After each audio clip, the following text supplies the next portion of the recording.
Good thing I'm not a makeup person and like a get dressed up person because it was not happening today. Do you want to say the thing? Yes. Okay.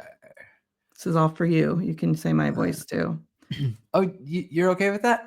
Oh yeah, because I don't know where the document is. Okay. It seems like we were doing the shorter version of it. Yes, the one on the bottom. It says Curt's version. Hang on. No, go to the second page, I think. Is there like another under page? topics? No. Maybe there's a third. Start here. Here, I'm going to find it. Details. It was like a short. What is it? It's sole Well, proprietor. there is one. It's the intro, 1 minute, and then there's yes. a Curt version off to the side. Oh, Melody's edits. Yeah, Melody's edits, and it would be the intro at the bottom. And I can actually say it now because I got it in front of me. Oh, you don't want me to do your voice again? I kind of like it. Go for it. I knew that when I use your voice, you didn't like it. I loved it. Do it again. Okay. Then I'm doing it again. Great. I'm going to be a little more silly this time than I was last time. And you got to know, I'm doing it to be silly. I'm not making fun of you. Please. Why would you think I would tell you not to do it if I thought that? Okay. Well, you haven't heard what I'm going to do yet. All right. Okay.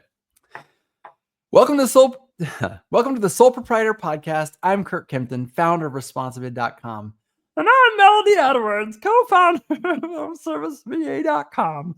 Each week, we dive into the ethical questions that keep entrepreneurs awake at night. We aren't afraid to have tough conversations and challenge what we believe and push us to think deeper about business, values, and what really matters. Whether you're building your own company or exploring life's big questions, you're welcome here. Am I Mrs. Kermit the Frog? That's the voice that came out. I knew when I did it, something weird was going to happen. It sounded actually like the guy who was dressed as a woman who was like Mrs. Doubtfire, except not. Well, that's a compliment. I feel like fine with that, Curt. I think it went really well. It went really well. Not as good as your ponytail's going. If there was a point where I can figure out how to do an accent in any way, I'm going to do your voice, and then we'll see how you take that. If it's Australian, it's my voice. Yeah. Well, hey, Curt, here we are. Hey, Melody, I'm really excited to dig in today. What are we talking about? Well, it's a phrase. It's a phrase that I've used probably differently than most people. It's a phrase that makes my skin crawl. It's a phrase that probably if I didn't need therapy would be a perfectly fine phrase. But I want to talk to you today, Melody, about the phrase, it's just business. Oh, yeah. My favorite phrase ever. As you know, I am not a fan as well. But apparently it's because I need therapy too. Probably. And we say that with all love because, I think growing up, I thought people who went to therapy were broken. And then I realized, well, we're all broken. Yeah. So like we should all be in therapy. Yeah. But so what does that phrase mean to you? Like I'm not loading it in any context right now. I just want to hear what it means. Well, for me, what that means is kind of a way for people to excuse bad behavior or not considering all parties involved in a business situation, being able to dismiss somebody else's feelings about, because I keep saying feelings, right?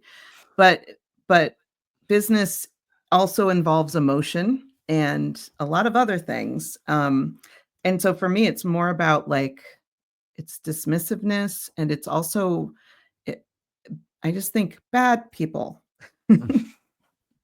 Even though I know so many people who would say that, and I think they're great people. Yeah. I don't have the ability to shut myself off from my business in that way, meaning from my personal self. So when if I say it's just business, it's also personal. It doesn't get separated. Yeah. What about you? I feel like that's actually pretty accurate for me. the excusing bad behavior or something that I know is socially unacceptable Or or unethical. yeah, it reminds me so much of the phrase of no offense, but Mm, like when I say no offense, your feelings have to shut off because I already told you you're not allowed to have offense. right. So yeah, it's just business to me is a phrase that people use to say that numbers matter more to me or the business entity matters more than what I'm about to say next. Do you think it's the business or numbers matter more than people? In that, again, it's so important. We need to have like constant asterisks popping up on the screen or Right. in the audio that are like, what is about to being said is like off the cuff. Please do not take this as the actual feelings. I feel like, oh, I don't know. I don't like what I'm about to say. Typically what it means is that there is a really good deal for me that I want to have that will lead me or my business or my bank account or my time or whatever I'm about to do. So it's just a business decision. Yeah. And what I'm about to tell you, I have enough social awareness that you're probably not going to like it. But I do not want to take responsibility for that Ooh, yeah. awareness. And I do not want to have to feel any guilt about the fact that what I'm doing. So this is a Novocaine I'm going to inject that for me doesn't do jack squat. You can inject that Novocaine into me all day. And then whatever comes out of your mouth next is still going to hit just as hard. Do you think that actually works for anybody You know what? to be told that? I'm going to use an example of an autistic person because I know several really brilliant autistic people who have Yes. shocked me with their ability to separate from, like, sometimes I wish I was autistic in some ways, Oh, I've said that somewhere on the before. spectrum, Yes. because there is such a blessing that comes with that Mhm. separation. Now, I don't think you have to be autistic to have that gift. I think that some people just are naturally born with it. In Yeah. fact, I would say that I want to be coached probably by someone like that someday. But I also don't want to lose my edge. And I do feel like part of my edge in this whole Sole Proprietor podcast is that if you've heard my story, and if you haven't heard my story, feel free to go back and listen to it. But I am really emotionally connected, spiritually, emotionally, to the things that come out of my hands, the things that come out of my mouth. And I hold people to that same standard, which might be a weakness, but it's also my superpower, Melody. Why is it a weakness for us to hold people to a standard of I think of it, well, okay, I've heard too many things, but I would immediately think of it as emotional intelligence that I can use both my emotion and also or that I would expect other people to not say that to me because they have a bigger understanding of how humans work on an Mhm. emotional level, on a social level. At the same time, I have been coached by so many people who are great with twisting around the thing that I would naturally believe, and they would say emotional intelligence is being able to separate themselves from the business. And I don't disagree. I mean, look, we both have a common dear friend, Josh Latimer, marketing Yeah, genius. He sees the world like if I'm looking at the world head on, he has yeah, the profile view. yeah. Um, He's I one of think, those people who can say stuff like that, and then it makes me rethink everything. yeah, and I would actually, I'm going to go on record right now. I'm going to say that Josh Latimer is a evil genius and also a wonderful, good genius. Yeah. He is, in television shows, they always talk about people being foils. He's probably my foil. Mm, We get along just fine. It's not foil yeah. like you would think of in those terms, but like I could be saying a whole sentence out of my mouth and he would hear the sentence and be like, "Oh, so you really like that?" And I'd be like, "Did you hear what I just said?" Because he can hear it from, not can, will hear it from a totally different way. And as a coaching thing, that's what you're saying is that you say what you see, and then your coach goes, that's so interesting that you see it that way, because I've looked at this my whole life, and you need to take one step back and 3 steps to the right to see what Mhm. it actually is. So, yeah. So as we get into this phrase, I think one of the big things that I'm going to try hard not to beat to death is that while I can respect that this phrase can be used properly and with good judgment and all of that, I also must say that part of who I am, a big part of who I am, requires a responsibility well beyond business. And I don't hear it. I don't hear it. I don't hear it as a reasonable way to do something wrong. Now, if I said, I've got to go to Nashville on business, yeah, I'd rather be at home, but my business requires this of me. And that sacrifice, I've got to make sure that it's worth it. And I'll do it for business, for Yeah. going for business. But I have to punch you in the face or do something unethical, but I have to steal I have it's to, legal. yeah, I have to, forage your company and break it into little pieces. But it's not personal, it's just business. Yeah. There's another way that you can say it's just business, which we've probably said as well, which Mhm. is, it doesn't matter, it's just business. Yeah. Um, which it matters, but when I'm always looking at life from the greater view of, and so for me, like, it's just business doesn't mean the same thing as it would mean for probably 95% of entrepreneurs, I would guess. Oh, Maybe yeah. not, No, but I think it's probably pretty accurate. yeah. Melody, let's start with, if it's okay, I'd like to share an example from my life of where I had to do something that was just business, Mm, but from the perspective of my business is forcing me to do this. yeah. So I got in a position where I love all my employees, and you know what? My good buddy Brandon Vaughn, he would tell you, they're teammates, not family, and he's right, Mhm. and I'm wrong. But he one time asked me, Brandon, he went, anyone who knows Brandon, he started one of the founding member with Josh Latimer, actually, of Conquer Coaching, and has run and grown massive home service business. And now he's got other ones he's franchising. Very smart guy. And I love Brandon Vaughn with my heart. But he said, Curt, at what point did you feel like you have to like pay people to be your friends? I'm like, what?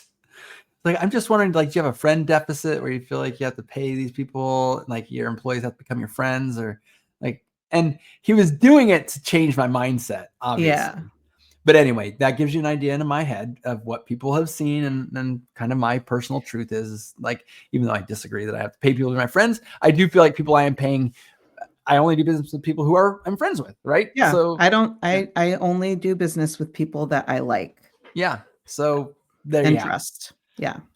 But anyway, I let my business get a little out of control expense wise. I was trying hard to pull some levers that I thought would cause growth. I was wrong. I hired against it, put payroll up higher than I added more expenses than I had income. I did many things that increased expenses, but did not increase the results that I had hoped. And as a result of those many decisions, they were all decisions that I thought would lift the Right. company. I'd stockpiled a bunch of cash, and I used all that cash to try to make these different experiments to work, and none of them worked. And I watched the airplane on the runway not at takeoff speed, and the runway is quickly coming to an end. And it required me to fire people who had done nothing wrong. Mm. Why? I had to clear the books of expenses. I had to obligations, and I want to keep people on payroll. I want to keep the business alive. But in order to do that, it's going to require me to really sit down and figure out which expenses I can slash. No, did I start with softwares I wasn't using, or, Yeah. a contractor that was really expensive and wasn't yielding results? Obviously, yes. I cut deep, and I of course tried to not cut people. At the same time, I do believe people need to be accountable to what results they get, and Yeah. they have to go if they're not producing results. But it doesn't change the fact that these are good people who didn't inherently do anything wrong. I was the one that did something wrong, but I had to right size the business. Yeah. And Do you feel like you just do you feel like you really did something wrong? You took a risk, which is entrepreneurship. yeah, that's So true. isn't that what we do? Yeah. It's just business, right? In that sense, it is. Yeah. So yeah, but I miscalculated things. Yeah. And like you said, I took calculated risks, and those calculated risks resulted in having to right size. So I've been in a room letting people go who did nothing wrong. Yeah. And it's happened twice in my life. It's happened more than twice, but in 2 instances I had to do this for 2 different businesses. And I guess all I'm saying is that when you're talking to someone and you go, you've done nothing wrong, you have to go. If I'm going to keep this business and I'm going to be able to keep all the commitments to everyone else that I've made, I have no choice but to cut somebody. And this really hurts. Yeah. But instead of saying it's just business, the take that I have is that in order for me to keep all of the commitments that I possibly can, which I realize means that I'm breaking a commitment to you who has, by no fault of your own, you're going to have to suffer for this. Yeah. I don't know if you take any solace in this, but this is hurting me a ton too. And I know it's hurting you more. I know that. And you cannot appreciate the pain that I'm going through, because the pain you're going through is, so much more. Curt, But that's a really nice way to say it. yeah, but I mean, the fact is that my business required me to hurt somebody who didn't, deserve to be hurt. The problem is that I can't tie the revenue back to what you do. There's people who bring in revenue, and there's people who, we could survive a little bit without because they don't bring in revenue. Yeah. And so those decisions have to get made.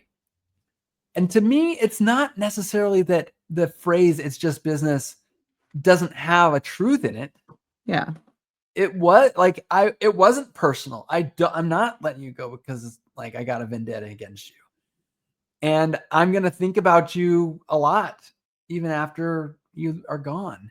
And I will write letters for you, and I will hop into interviews with you. I will do whatever you need. I'm there, man. Yeah. But the business required me to make a decision. Yeah. And I hate that there wasn't a decision I wanted. But yeah. I think, well, that like this is what I have to do all the time in my company, because we're a recruiter. We're constantly recruiting. And it's not just internally for my company, it's for our clients as well. And sometimes it's not a virtual assistant's fault that they're being let go. It might be that the client is having financial problems and we don't have another person for them. It might be, there are a million reasons why. Sometimes, and I would say that I have let go more people in the last 4 years than I've ever let go in my entire business career. And it's still very painful and I hate it so much, but I do. And also though, there are things that I do to make sure that I can feel less guilty, because the fact that I even have guilt, like I think that's another, it's just business thing is I don't feel people maybe who say that have internal feelings about it. They really can shut off that. And some people just like being a shark in business, right? But that's not you and me. We're not like that. And so I'll do anything. I'll pay them an extra week. I will find them somebody outside of our company. I won't even make, I'll go online and say, hey, I've got a great person who, I'll do anything I can, just like you, to make sure this person lands on their feet when they're really good. But it's like my least favorite part of growing a company. I hate it. So Melody, it's just business when you have to let them go. It's not personal. So why does that phrase that you and I are so intimately familiar with the truth of, why do we associate it with it being some sort of weird, like, permission to be evil? Well, I've seen a lot of movies, so that's one thing right there. Wall Street movies always have somebody who's saying it's just business, it's not Yeah. personal.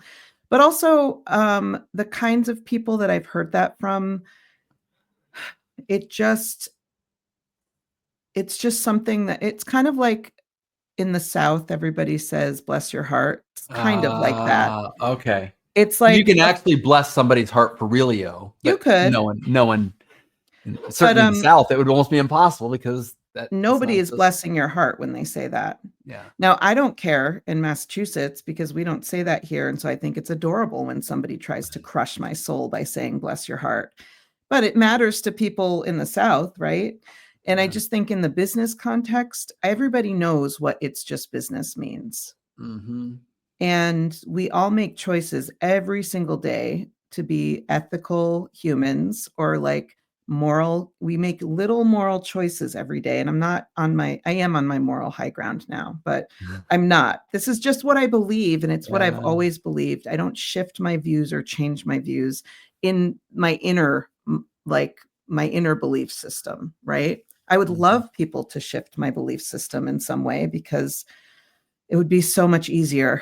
But I just really think that it's that whole attitude of it's just business. It's so dismissive. It's dismissive of the person you're sitting across when you're saying it.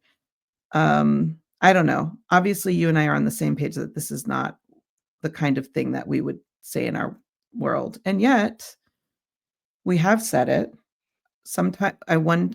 One time I said it meanly because I wanted to hurt somebody's feelings. Mhm. Yeah. But I Yeah. took it back. It was a little sarcastic.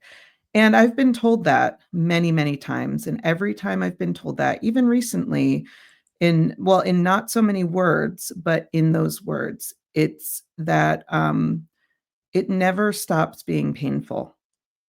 I can't ever Mm. get on board and feel like, "Oh, I get it. No problem." Right? Because when Mhm. they say that, they really know that they're gonna hurt me in some way because they know how connected I am to the work that I do to and how that's connected to my beliefs about how I treat people. Mhm. And, it's especially hard when it's people that you feel like you've aligned your values with, like, you feel like you understand their value system. When somebody like that can say it to you, it and it might not be about you, it might be, probably about them, but it feels Mhm. crazy, like, Mhm. "Wait, am I missing something? I actually usually go internal with those things. Is it a me problem? And you know what's funny? I'm thinking about this. I think it is an us problem. What And is it?" I I'm gonna say something that isn't very earth-shattering, Okay. but I think we both are totally fine with "it's just business" as long as you don't say that phrase. So, here's what I let me dig in here. Okay. I just gave you an example. I'm not gonna repeat it, but I gave you an example of a time when it was just business, not personal. And I happen to know some of the things that have gone on in your life recently, and they could not use the words outside of "it's just business" that I used to soften, like, "Hey, look, it hurts me so much that this has to Yeah. be. I've looked at all the alternatives, and this is the only Mm, way I can bless as many lives as possible." What you and I do is we hear this phrase that's been used and synonymized with, other things. Wall Street movies is what you sure. used as the example. Um, and I'm wondering if people were using different phrases with us. Hmm. Let's go back to the most recent example in your life where Yeah. someone didn't use that phrase, but basically was saying it. Yeah. The difference is that we go back to what the definition of "it's just business" is.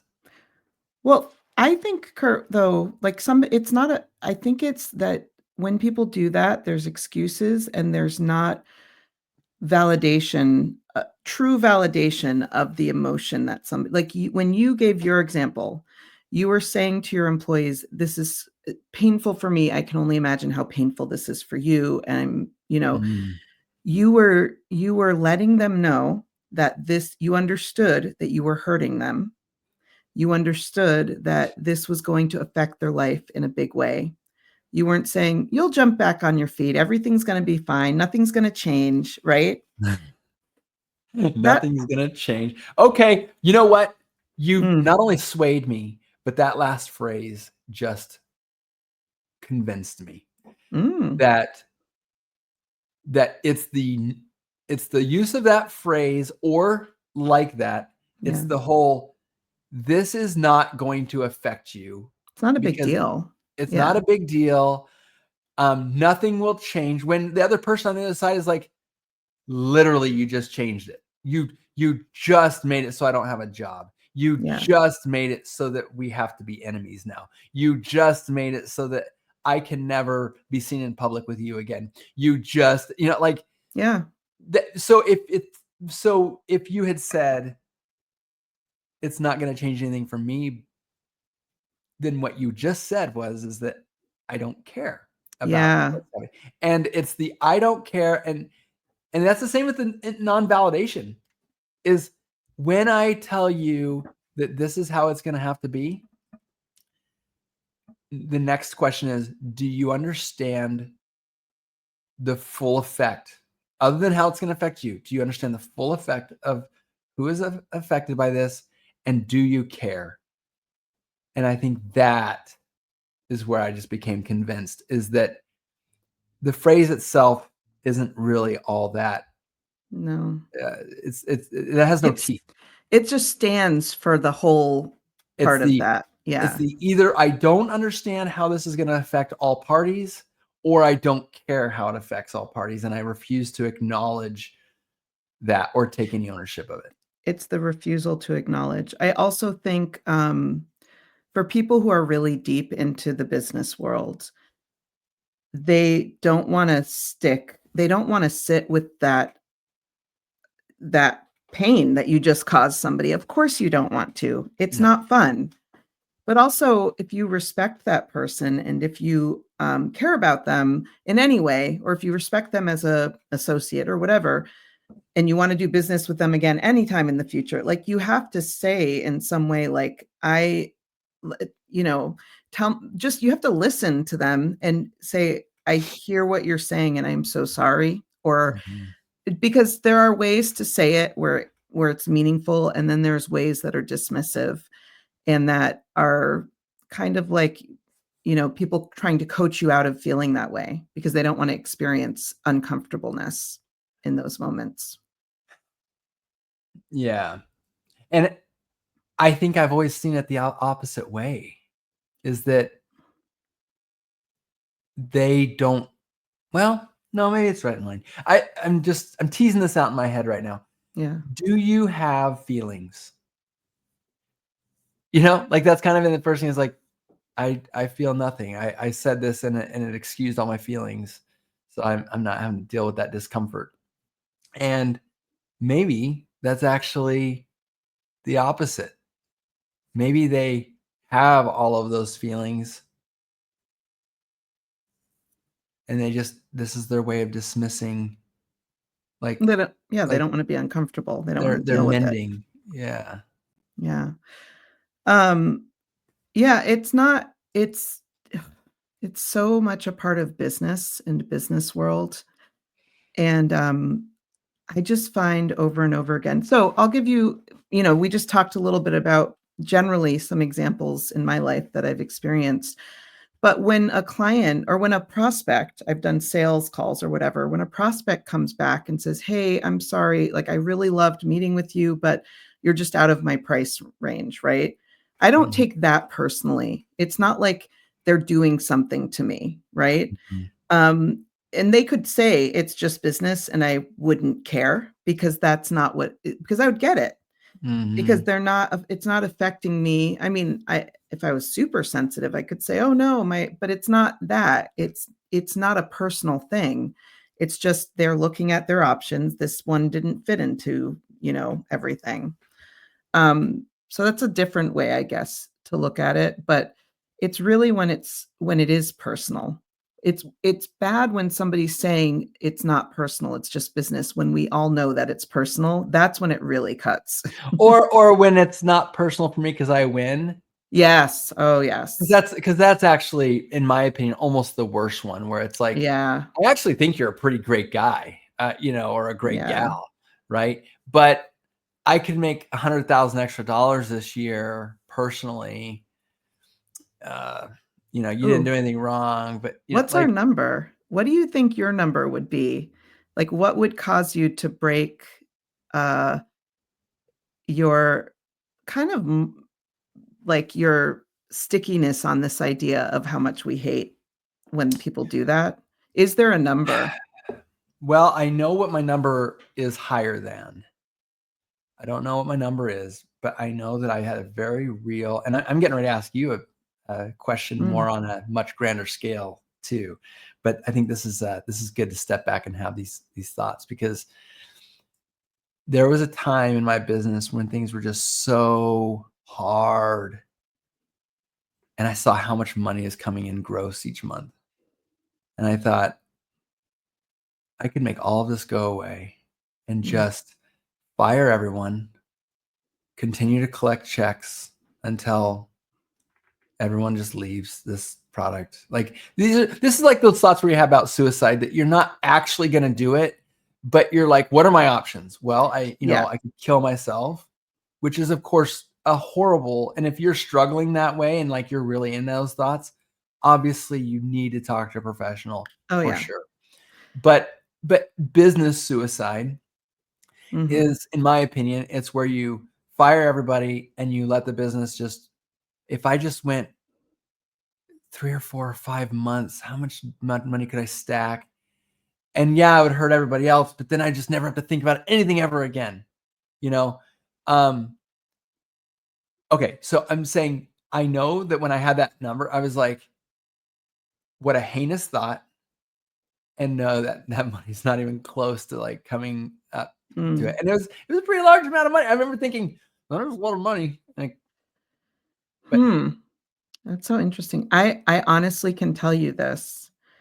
I don't know if I have an amount of money. I must, but I don't think of money. I really should, but I don't think of money as like 1,000 is a lot compared to 100,000 or 1,000,000 because my ideas in my brain are just like, well, I could just make that in a different way. Like I don't know how to explain it. yeah. Maybe I would do it if it was like so much money. No, because then if I was like, never mind. I don't think I Well, could. if you Yeah. could convert it, because what I did to myself is I converted that dollar amount, because I'm not truly motivated by money, but if I No. was like, I could just hang out with my family and go wherever I want in the world for the rest of my life. I wonder if that changes it for you, Melody? Like, does that, no? If I Okay. just hurt, you know, 10 people, I can hang out with my family for the rest of my life. Yeah. Yeah. Um, I Well, don't know. listen, not being motivated is not, it's not super unique. Like, I think Yeah. there's a lot, in fact, we have a whole generation coming up. They're saying that millennials are, far more than 50% of millennials are incentivized by life and experience more so than money. I with my window cleaning company even, I knew that, and most people didn't care if they made more than a certain amount, they just wanted enough, and then they loved their time freedom, they wanted all of these other things that me as like a hustler, workaholic, who grew up as a Gen Xer, I never thought about those things because I was trained to just be a workhorse. So, yeah, I'm not surprised. Well, let me pose a question to you that's in the same vein. It's so funny you asked me that question, and I have a question along the same vein, but it's a little more on the spiritual Mm, side. Some people who know, if they listen to our stories, they kind of know where we're coming from, similar but different spectrums. Some might say, "Well, Curt, you're not money motivated because, obviously money is not going to motivate you as much because you're into this whole eternal life with God, and I have these deep feelings. And I know that in your story, we talk a lot more about how, I don't know, I just don't know what to go when it comes to God. But Yeah. I know for sure that just by me questioning he even exists, I'm going to go to hell for it. Definitely going to hell. Yeah. So my question is that what is your motivation? What is it that keeps you so grounded? No, I want to add a little bit of context here. Mm, So some people are doing it all for the big reward, the eternal reward, right? yeah. And I go to church with these people and they make me sick, to be honest. I Mm, actually think it's hilarious.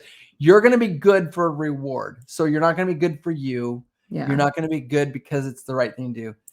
You're selfish. And I know Or that. or you're having a bad life here. Like my grandma, she never had control over her life. She's always just talked about heaven. That's her dream. And the poor lady, she's 95 now. She's just been going on and on talking It's got about this heaven for long, horrible life. yeah, it's not that it's horrible, but she didn't get to be her own person in marriage with her parents, all the things. So it could probably be one or the other. Okay. And that goes back to that experiment of like kids who will wait to eat a marshmallow so they can have 2 marshmallows. Like My grandma, she waits on that marshmallow. and she's like, I'm going to have 100 marshmallows. Yes. I'm not eating this one. In heaven. Okay. So cool. Right on. That's a motivation for people. And listen, that's actually great discipline. Shows great discipline. But I don't know that it shows authenticity because you're afraid to be who you are. So my question is what is it? What is it in you, Melody, that motivates you? Or what is it that makes it feel like it would be so wrong? Because I often look at atheists, and I'm not putting you in the category of atheists by any. I want to make sure if you haven't listened to Melody's story, you need to listen to Melody's story. But I'm often jealous of the fact that they know for sure why they're doing what they're doing because there is no higher There's nothing power. else. Yeah. So let's see. What are your thoughts on it? You would never do the things that we've discussed, give yourself the get out of jail free card, but you're also not necessarily doing it for the reward. I'm not doing it for the reward, that's for sure. I can tell you that 100%.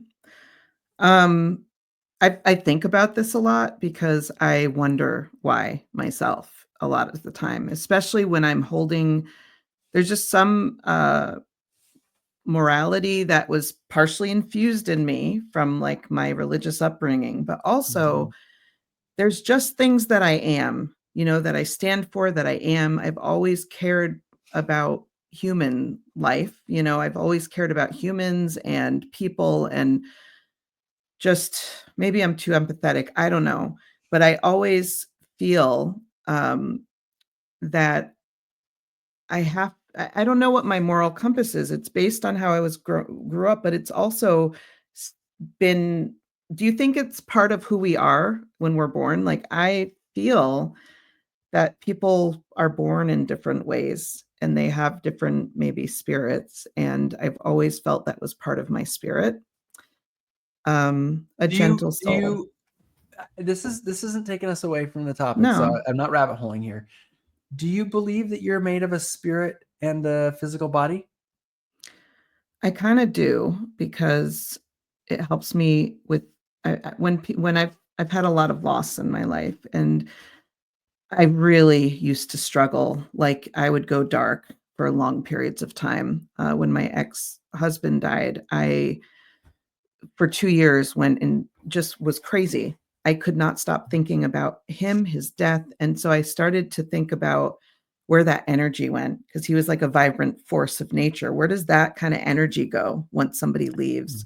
And I've always felt like there has to be some spirit within. And I don't know how that lines up with Christianity or anything else, but I decided now I'm gonna go on like my woo journey, but I just decided that he has to be a star somewhere up in the sky because there's so many billions of stars and their energy, and I just made a decision about that because physics, Well, and it made grief easier. okay, physics. I didn't get to that physics class, but I Nor did I. that is beautiful though, and thank you for sharing it. But can I Yeah. say one other thing? Yeah. The No. different flipping of the coin, and I hate it when I hear coaches talk about this, but it also makes me doubt myself. A lot of coaches will say, who are like deep work coaches, will say, you're a good person who has certain more moral beliefs because you're selfish, because you want to be known as a good person. You do good Uh, things because you want to be seen as good.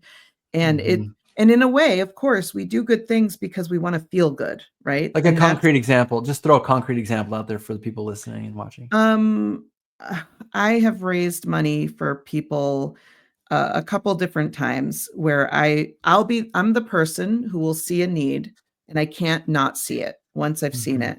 And then I'll figure out how to make that change. If I know that I can do something about it, I'm going to figure out, and no matter how much time or energy it takes me, there was a really big instance of it last year in my life.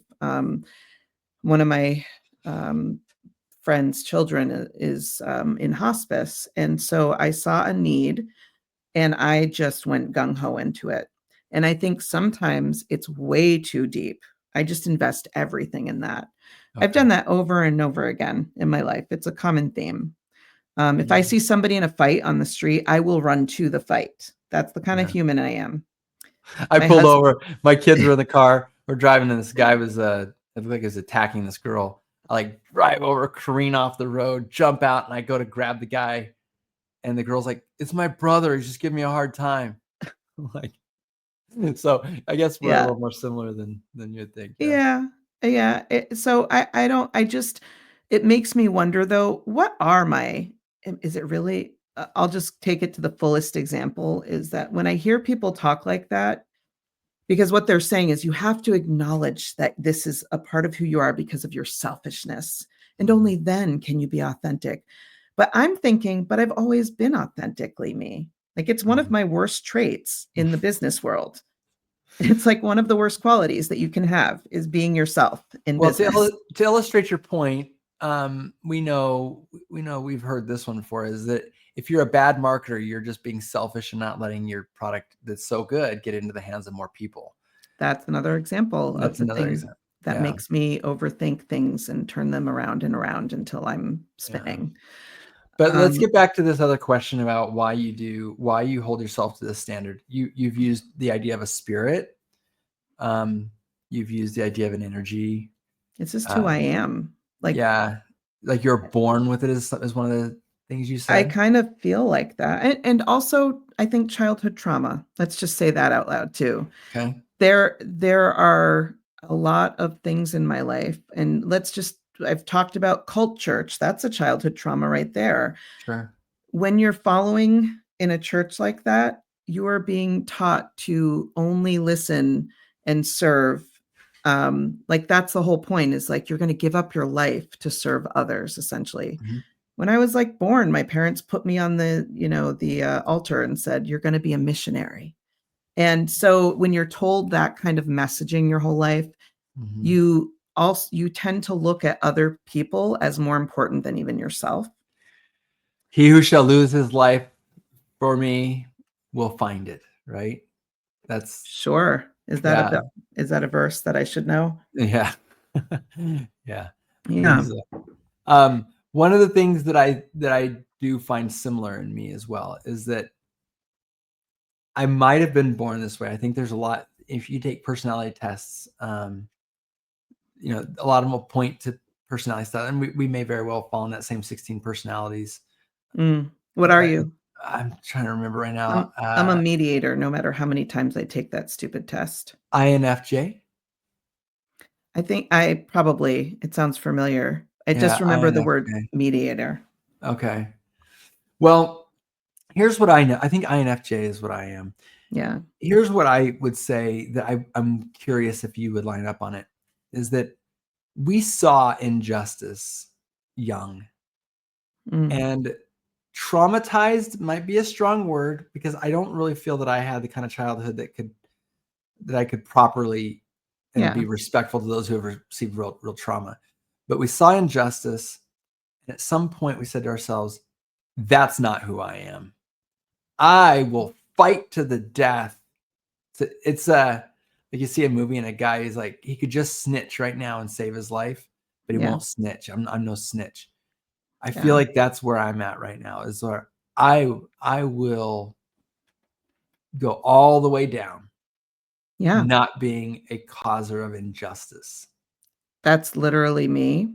But it also drives me crazy Mhm. because anything that's not aligned with that idea feels morally bankrupt. It's almost like because I can't do like it's Law and Order, black and white, it's just like I can't just see it as like, oh, it's just a decision you're making. Mhm. It has to be one or the other in my head. Yeah. And I say that, and then I also think, well, there are times when I make excuses or decide things that are a little out of alignment. I can't think of examples, but I know it's happened. But I feel guilty, and I know it, but they're Well, I not think big. that's part of, as a believer would say, that's part of not being the perfect Yeah. God.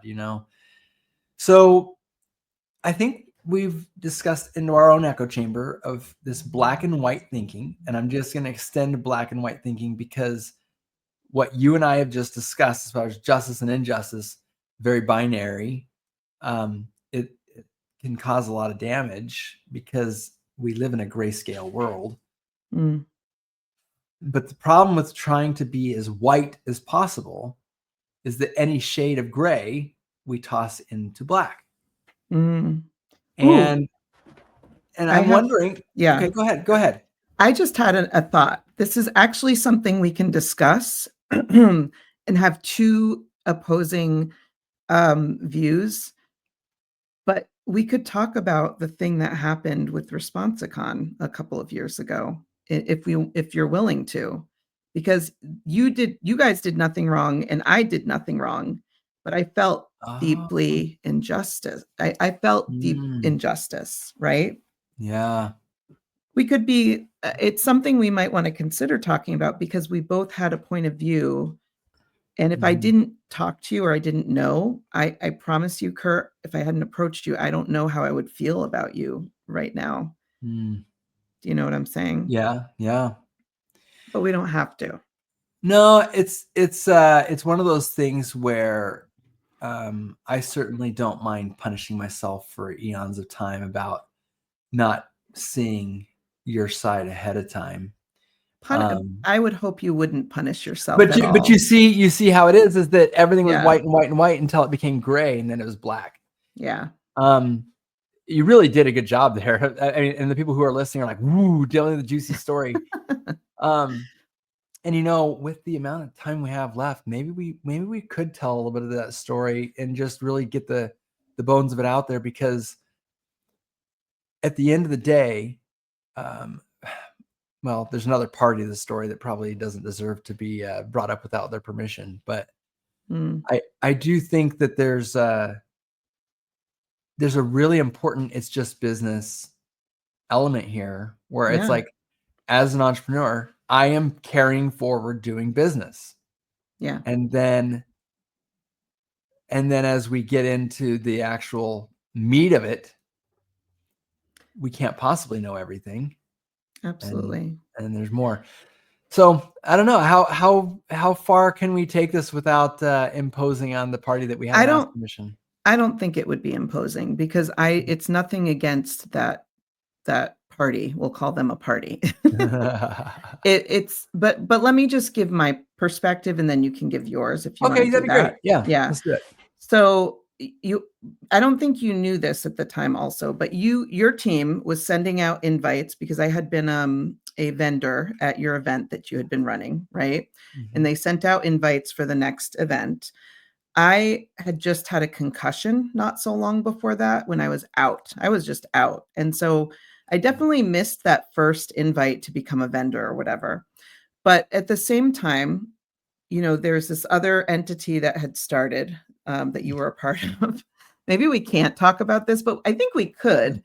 Yeah. Um, and you had to have membership. And I think the reason, from my point of view, before I understood why I wasn't originally invited into the membership, I had thought it was personal that I hadn't gotten an invitation. What I later learned is another member thought that it might be a, what do you call it? A Conflict of interest. conflict of interest. But I had never understood that up front. I always just go to, what's wrong with me? And later, though, when they decided it wasn't a conflict of interest, another company that's similar to mine got invited into that thing. And then it made it so that they ended up speaking on a stage at your event. And there was no reason to not have them At there. the event that you were invited to one time that you had a concussion during, and that I had gone to every year. I had you've been always to been every year. there. Yeah, that's I important. loved it. It's like my favorite thing ever. I'm a big Curt Responsibid supporter. And when I was contacted, or when I reached out and said, "Hey, are you guys doing, the This show or time. whatever?" Your person said, "Yeah, we are, but just so you know, somebody else has a company like yours. They're going to be there and they're speaking on the stage." And I felt tremendous. I felt really humiliated because, and this is now that I'm thinking about it, this is definitely a big thing that I have internally. I think about what it's going to look like. What's the perception going to be when I've been there, they know my company has been around a long time, been in the industry, but that somebody else with the same type of company is on stage. Because to people who attend these events, who don't understand, because I used to be that person who don't understand how people get on stages, it's just going to look like, well, they're the expert. They're the most expert of all experts, or else they wouldn't put them on a stage, right? Mm-hmm. And so my first thing was like, I can't go to this event. Like, I'm going to be humiliated. It just felt very personal to me, especially because I had relationships with a lot of the people involved. And it wasn't anybody's fault, though, except that there was like a miscommunication and there was a lot of other stuff going on. Yeah. But I went. I'm really glad I did. I had a lot of fun and I just made it work for me, as I always do. But it was something that I think the reason I ended up going was because I sent you a 10-minute, was it a 10-minute video? I think so. I think And it was. Yeah. I just want you to know it took me like 2 or 3 days and probably 10 to 20-minute videos to just get it down to one 10-minute video where there was not overly emotional. And it was probably still quite emotional. And I just said I was yeah, was it? It was. I mean, Yeah. I was emotional watching it. But you know what, Curt? That was the first time that you and I had a real hour-long heart-to-heart conversation where I got to hear things from about you, how your beliefs, your ideas about things that made me feel even more connected to you. But you validated. You didn't come to me and say, "Hey, Melody, so sorry, it's just business." Yeah. Yeah. You validated what I was feeling. You felt like very sorry. And you also understood. You didn't like say, "It's fine, Melody. Everything's fine. Just come enjoy yourself." Yeah. And so that is why I was able to get over it quickly, to not feel as hurt by it, because it was not a personal thing, I don't think, on your part or Yeah. about the event. So Of what was course. it like from your perspective? Well, I think you did a great job of describing it from my perspective too. I just got emotional thinking about that, Hmm. that, kind of that first time when I realized that, I had hurt you. One of the things that I remember about anytime you've ever put on a show, if you've ever put a show on, it's like chasing a bunch of monkeys around. You've got the hotel that you're chasing around for things. You've got the speakers you're chasing around. You got your vendors. You got people you're trying to get tickets to. And then they have all the special requests that keep coming in. And then you got dietary restrictions. And you've got, like, it seriously comes down to like can you breathe the same air as this person? It gets really complicated. Yeah. So it's a big balancing act, and you send out your initial invites, and then the people start replying to the invites, and then ticket sales start going, and then you need to follow up on some of those invites, and then you need to like start following up on people who are replying to you and start getting a floor plan built out. Like it's a whole thing. And I think that if you know that amid Melody's story, you can imagine it was chaotic. But by the way, I'm running a business. This isn't my business. Yeah. This is a thing I do to lose money every year to build community. Yeah. These hotel shows, until you've put one on, you get to work your whole butt off for this exceptional amount of time that will get harder and harder and harder right up to the day of the event. And then you'll make no money because the hotel makes all the money. And I think it was worth it. Yeah. You made it look easy, you and your team, and it was always just fantastic. Well, it's nice to hear Best that. event I've ever been to, by the way, and I've been to a lot at this point. Well, thank you. And that's very, very kind. But anyway, Melody sent me a message that amid the chaos, it was just one of those things. This is going to sound extreme, but this is very similar to how I felt. Remember, I was doing some lumber work in the garage one Saturday, and my little boy, he's 13 now, but God, she must have been like 8 years old or something. And I pick up this 20-foot long beam, and I say beam, it was a 2x4 or a 2x6. I don't know what it was. I picked it up, and he calls my name as I just picked it up, and I turned, and he was just at the end of that beam. And when I turned that beam, that's a lot of leverage. Whack! Right into his face. It was right at my hip level. And, it was angled a little bit, but it just was at the perfect angle. It hit him right in the forehead. Now, I'm actually grateful it hit his forehead because, that's probably the hardest spot I could have hit, with that. And luckily, he was able to recover from that in a very short amount of time, not like hours, not like days or whatever. But I remember thinking I killed my kid. Like, it's just that moment of, I'm just doing the best I can over here. He calls my name. I even turned, like I didn't ignore him. And what did I do? I did exactly the opposite of what I wanted to do. And that moment was and if anyone's ever experienced something like that, it doesn't have to be with a 2x4, obviously, but you have that feeling of like, golly, I'm just trying the hardest I can to be a good, whatever work I'm trying to do, a good dad. I'm trying to be attentive. And here I am doing exactly the opposite. And that pain that comes with it is this whole thing of like, I'm, the whole, it's just business. Well, I was just turning around. But that doesn't change the fact that you were just turning around.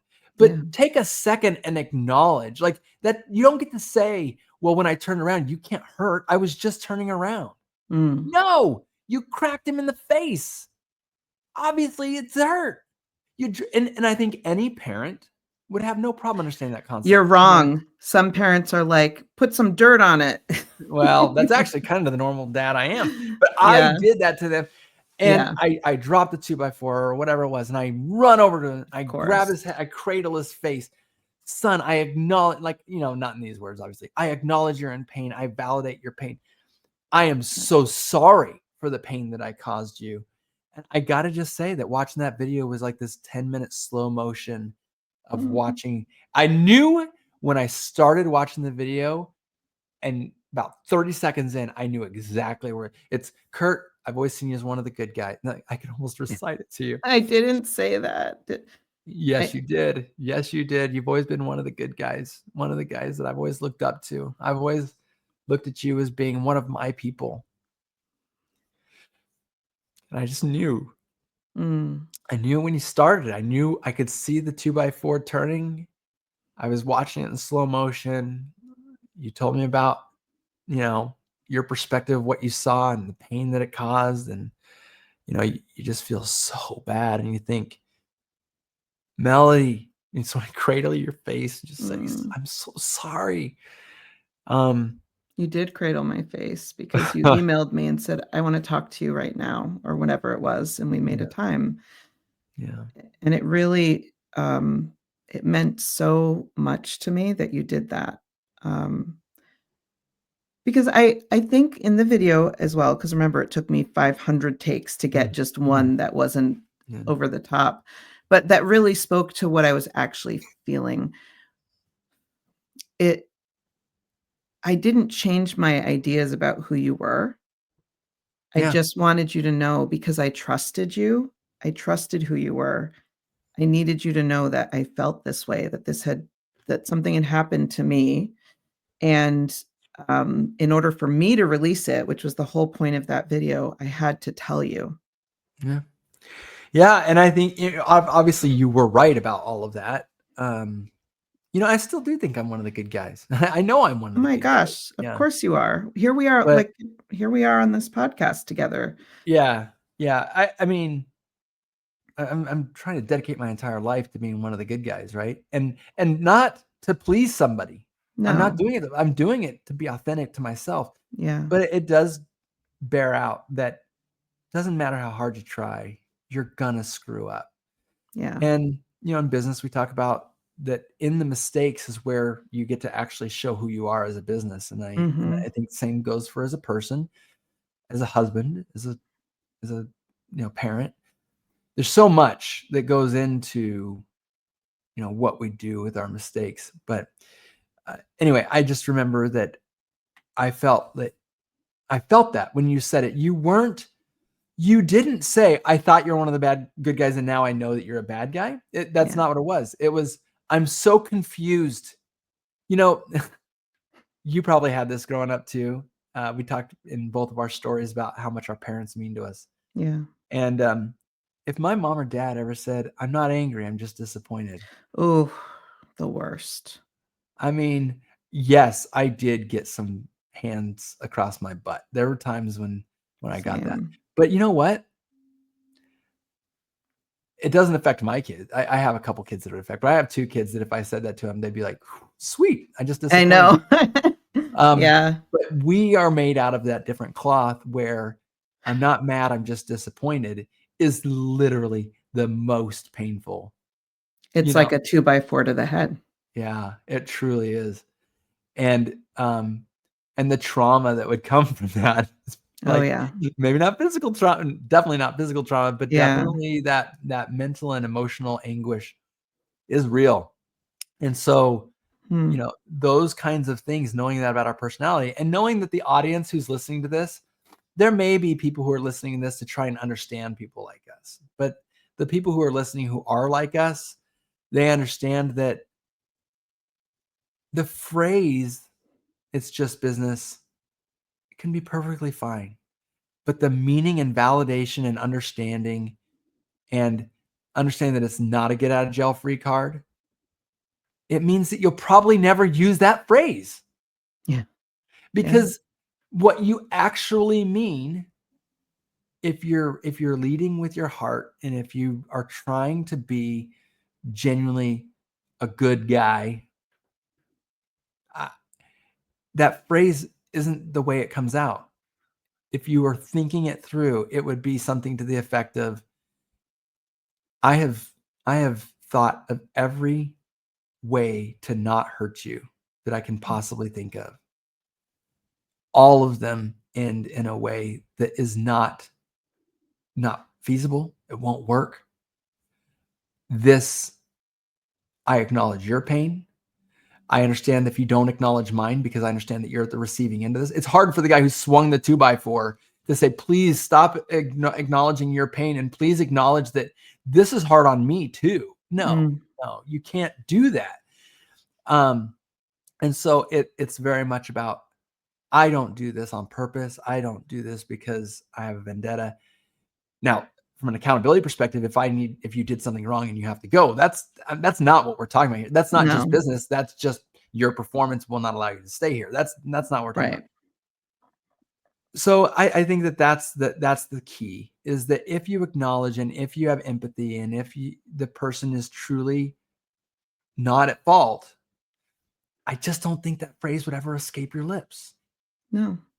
If you had said that to me, I would have said to you, "I thought you were one of the good guys, but now I see who you really are." I'm not mad, I'm just disappointed, and then I'm done.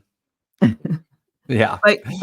But that's the difference is, I just had an experience that was similar, and it was a gut kick, right? Like, it Yeah. just killed And me yours because was, Melody, just to validate that, thank yours you. Yeah. was a donkey kick to the abs like that. Yeah. Oh. But the reason why it was hard to get over is because there was no, apology, there was no anything the way that you did, and I told my feelings to this person, who I trust, and the sense I got was, it's ju it's not you, it's just business, you know?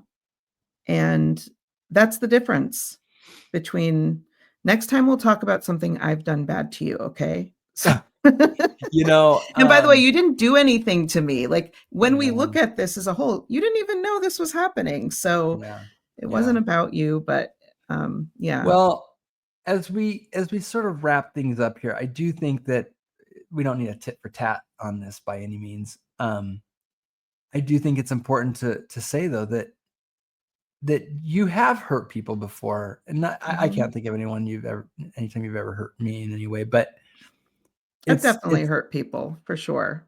but we all will with the Yeah, best of intentions, and I think that that's what I want to leave people with this whole it's just business thing is that if you are engaging in life, there's no way that you're going to avoid hurting people. And I would just share that from my own personal spiritual beliefs is that the worst part of living in this life is that everyone has their own agency to do what they will. mm, And God, I know in the Bible it talks about him intervening a lot and doing things to, either push his objectives forward or to stop people from keeping his objectives from moving forward. And he's imposed things that have stopped people's agency. I have never personally really experienced anything from God like that. It seems to me that God is super interested in letting everyone exercise their agency to the fullest extent, even to massive amounts of intentional pain caused all the way up to unintentional pain. And yeah, from as mild as it can possibly be, where people who are looking to be offended, all the way up to somebody who just is never hurt and gets crushed. God seems to just really want that to be part of this experience on earth. I I think that while it's the worst part, it's the best part. And it truly goes back to what I said earlier. And this is sort of kind of my final comment on it is that every business has their opportunity to show who they are in the time of a crisis or a problem. That is an eternal truth. mm, And I believe that God wants to know who you are. And so I would encourage all who listen to really take the adversity, take the stuff that you present to other people and just take each of those opportunities to show who you really are. I totally agree with that. Um, and that feels like vindication and validation that for all the pain and suffering that I have in this world is that I'm still aligned with my values. And Mhm. I haven't, despite wanting to change a million times, I don't think I probably will change, in that way because it's who I am. It's authentic to who I am. So, thank And it is. you. Yeah. Thank you, Melody. Gosh, I love talking to you. This has been Me really too. good to sort of search the soul for it. But Yeah, yeah, business therapy as always. as always. Thanks, Kurt. Thank you.